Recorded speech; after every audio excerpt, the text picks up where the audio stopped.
Listen to Charlie Kirk brilliantly break down, as only he can, why it's insane and suicidal to import millions of Muslims into the West. Watch this. Major reasons why. Islam does not believe in freedom of speech.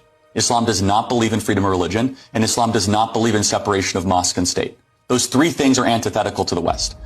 In a Muslim majority country, most Muslim majority countries, you cannot criticize the Prophet Muhammad. In most Muslim majority countries, you do not have the same robust freedom of religion protections. And finally, whereas we in the West are very careful to try to intermix religion and state, they are commanded to actually go into the state and try to change the state to be more Islamic around the core pillars of Islam. And the last thing I'll finally say is, I cannot see a single Western country that has become more Islamic and has become a better place to live that is happier or freer. By what metric? Just happiness, quality of life? Everything from quality of life, from cultural cohesion, from whether people want to live there, prior to the native-born fertility rates. Again, people watching this will say is your criticism of the religion itself or not Muslim people? Because there are British Muslims who have been born here. You don't have to caveat it all the time. I know you guys have to because you're British and all that. A culture ceases to exist when we don't have unified language. When you cannot talk to your neighbor. I'm not discounting that there are good individual Muslims.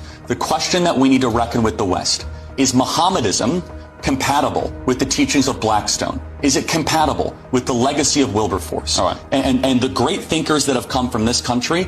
And I will say, no, there's a reason why when you go to these Islamic countries that you're not going to see the equal protection of rights, that you do not believe in universal human equality, that you do not believe the same things that we believe in the West. And I think it's suicidal to import millions of them. Yeah, and you know what, just on a passing point on that, it's most of the time, as far as I'm concerned, it's not even multicultural, because there was an example there was a school a few months ago during Easter which cancelled Easter celebrations out of respect for other faiths. So it's not as if the word multicultural and multi-diverse doesn't include Christianity. No, and again, this is the red-green axis, and Britain is at the forefront of this. You have the Marxists that have infiltrated your government and the Islamists that are coming to your country.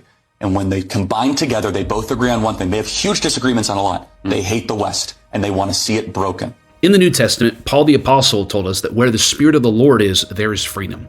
Things like freedom, liberty, these are concepts that come from the West, but not just the West, they come from Christendom. They come from the Christian foundation that the West is built on.